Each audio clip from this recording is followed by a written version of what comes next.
Good morning. This is John from the Springs Mennonite Church.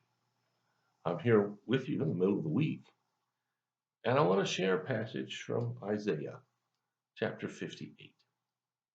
Now, before I read this, I want to say that this whole chapter deals with the notion of worship and false worship, and with the idea of fasting. Now, fasting is a practice that's been around for a long time. Lots of religions use it, not just Christianity, not just Judaism.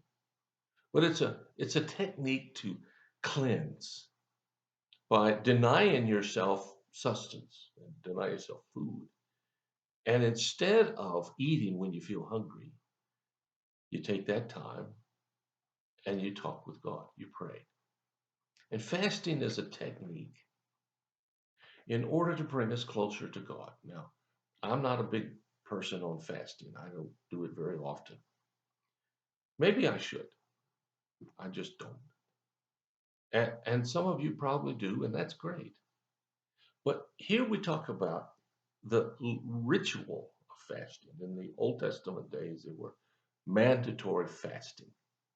On the Sabbath, you don't eat after sundown until sundown of the next day. You don't eat. You can drink water and that sort of thing, but you don't eat any food. And that was required. Now, in our day, at least in most of Christian religions, that kind of fasting isn't required. But it's still worth looking at, and it's worth doing. So here we find in chapter 58 on this notion about fasting, verse 4, it says, "What good is fasting when you keep on fighting and quarreling?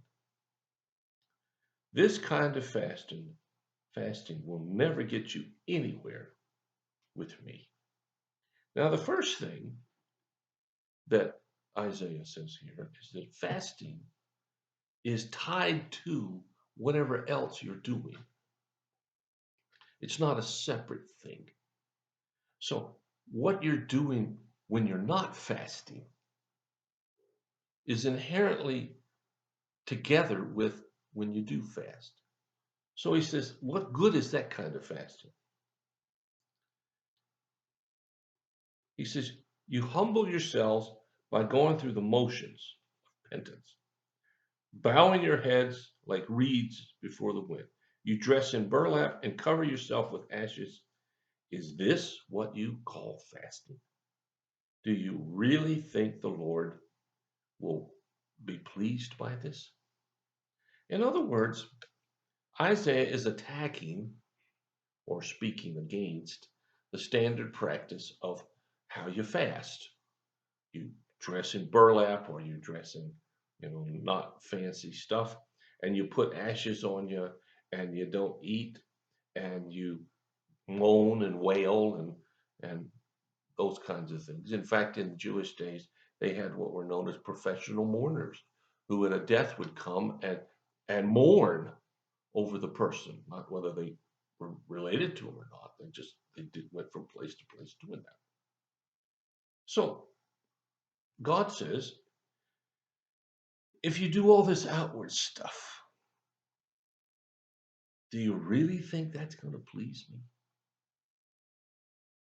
Well, you would think that the next thing that would come here would be how you fast in a pietistic way, how you just personalize it. But that's not it, because fasting is tied to the way you perform when you're not fasting. Do you get that? Fasting is not something you do separate from who you are. Fasting is something you do to enhance who you are the rest of the time. And here's what it says. Now, hang in with me here. Verse 6. No, this is the kind of fast I want. Free those who are wrongly imprisoned, lighten the burden of those who work for you, let the oppressed go free, remove the chains that bind people, Share your food with the hungry. Give shelter to the homeless. Give clothes to those who need them. And do not hide from relatives who need your help. And Isaiah says, this is the kind of fasting that God wants. What's he talking about? He's talking about living your life in service to others. That is what God wants, not this ritualistic thing.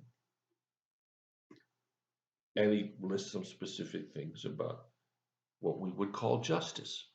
And I know a lot in the Christian tradition think that that's a liberal thing, but it's not. Well, I mean, it might be, but it's a biblical thing. It's what Christians are supposed to be about. Our lives are supposed to reflect the compassion and the grace of God in all that we do. And if that doesn't happen, then maybe our lives aren't so aligned with God as we think they are. If our lives reflect hate and anger, well, maybe we ought to take another look at our profession of allegiance to the Lord. And Isaiah is hitting pretty hard on this. It's a biblical thing. It's a God thing. And then he says, then when you do those things, your salvation will come like the dawn, and your wounds will heal quickly, and your godliness will lead you forward, and the glory of the Lord will protect you. Then, when you call on the Lord, he will answer, yes, I am here, and he will quickly reply. The whole point of this is that we are to live a life that reflects the character of God. Pretty simple, don't you think? Well, where are we supposed to live it? Wherever we find ourselves. Well, what are we supposed to do?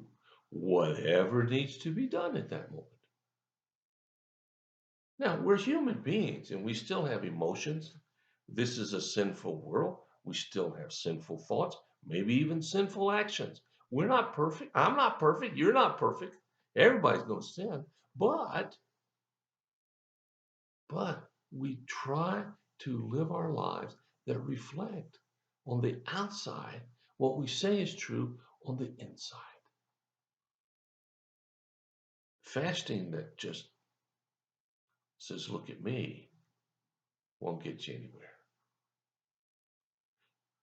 But living a life that says, look at God, think about these others, that's what touches God's heart. So this morning, I'd like to ask you, does your life reflect a life that's concerned about others and is in service to others? Or is it a life that's consumed by yourself? And then wonder why God doesn't rescue me. Well, I'm not a therapist and I don't have the answers to all those questions, but I do know this. When we profess Jesus in our lives have to reflect that. His lordship in all aspects of it, all the time. Will you think about that? Hope you have a great day. If you have a need or a concern, let us know. We'll do everything we can as fast as we can to help meet your need. God bless you. I'll talk to you again.